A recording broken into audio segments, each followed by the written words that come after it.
নমস্কার বন্ধুগণ, প্রতিবারের মতো এবারও আমি একটি খুবই গুরুত্বপূর্ণ ভিডিও নিয়ে এসেছি, বিশেষ করে ছাত্রছাত্রীদের জন্য। তো আমার প্রিয় দর্শকগণ, আমি তোমাদেরকে এইটুকুই বলতে চাই যে এই ভিডিওটি মন দিয়ে এবং খুবই ধৈর্য সহকারে পুরো ভিডিওটি দেখো। আমার এই চ্যানেলটিতে সাবস্ক্রাইব করে দিও এবং বেল আইকনে অবশ্যই ক্লিক করো। হ্যাঁ, তো আমি শুরু করছি। আজকের যে ভিডিওটির বিষয়বস্তু হচ্ছে স্বামী বিবেকানন্দ, বীর সন্ন্যাসী বিবেক আনন্দ। তার পিতার নাম হচ্ছে বিশ্বনাথ দত্ত এবং মাতা ভুবনেশ্বরী দেবী। তিনি ছোটবেলা থেকেই খুবই সাহসী ছিলেন। তো তার সেই সাহসিকতামূলক একটি গল্প আমি তোমাদেরকে শোনাচ্ছি। স্বামী বিবেকানন্দর ছোটবেলাকার নাম হচ্ছে নরেন। হ্যাঁ, তো আমি নরেনকে নিয়ে কিছু কথা বলছি।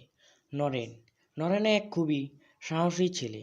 নরেনের বাড়ি থেকে কিছু দূরেই একটি গাছ ছিল, যে গাছের সামনে একটি ভদ্রলোকের বাড়ি ছিল। নরেন তার বন্ধুদেরকে নিয়ে সেই গাছেই খেলা করত। ভদ্রলোক প্রতিদিন তাদেরকে তাড়া করত এবং প্রতিদিন বকুনি দিত, কিন্তু তারা কিছুতেই শুনতো না। তারা প্রত্যেক দিন ওই গাছে খেলত। ভদ্রলোক খুবই চিন্তিত হয়ে পড়েছিলেন এবং ভাবতে লাগলেন কিছু একটা করতে হবে যাতে এদের এই দুষ্টুমি কমে এবং এরা আর এই গাছে খেলা করতে আসে না। তিনি ভাবলেন যে এমন একটা কিছু ওষুধ দিতে হবে এদের, যাতে এরা এই গাছের সম্বন্ধে সব কিছু ভুলে যায় এবং গাছটাকে প্রচুর ভয় পায়। তখন তিনি এক ফন্দি আঁটলেন। তিনি ভাবলেন এদেরকে ভূতের ভয় দেখাতে হবে। তখন তিনি তাদের কাছে গিয়ে বললেন, শোনো শোনো, তোমাদেরকে এত বারণ করছি, তোমরা শুনবে না তো? শোনো তবে এই গাছকে নিয়ে এক ঘটনা। তারা বললো, কী হলো দাদু, কী ঘটনা বলবে? তখন তারা ছুটে এলো। তখন ওই বুড়ো ভদ্রলোক গল্পটি শুরু করলো।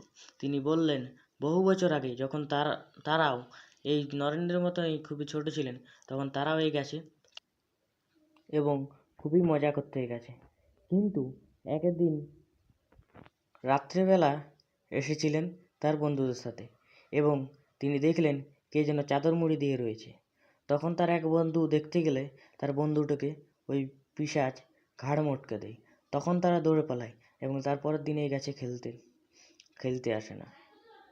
এবং এই জন্যে তিনি বললেন, এই কারণেই ঠিক নরেনদেরকে তিনি বারণ করছিলেন, কিন্তু তারা কিছুতেই শুনছিলেন না। তিনি বললেন, আমি ভেবেছিলাম হয়তো তোমরা আমার বকুনিতে শুনবে, কিন্তু কিছুতেই তোমরা শুনছো না। তখন আমি ভাবলাম তোমাদেরকে আসল গল্পটাই বলে দেওয়া ভালো। এই গল্প শুনে নরেন এবং তার বন্ধু সকলেই খুব ভয় পেয়ে যায় এবং ছুটে পালায় বাড়ি। কিন্তু নরেন খুবই চিন্তিত হয়ে পড়ে এবং ভাবতে থাকে কী এটা ঘটনাটা সত্যি না মিথ্যা। সে যাচাই করতে পরের দিন একলাই আসে। এভাবে সে 2-3 দিন আসে এবং খেলা করতে আসে। তারপর একদিন হঠাৎ তার এক বন্ধু পথ দিয়ে যাচ্ছিল এবং সে দেখলো কে যেন গাছটাতে দুলছে।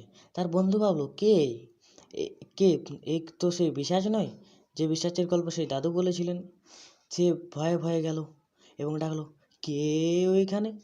নরেন তখন আওয়াজ দিয়ে বসলো, এই আমি। তখন সে সামনে বললো, এই নরেন, তোর কি একটু ভয় লাগছে না ওই দাদুর কথায়? দাদু তো বারণ করেছিলেন আমাদেরকে, পিশাচ আছে এখানে যে দোল খায় তার ঘাড় মটকে দেয় পিশাচ।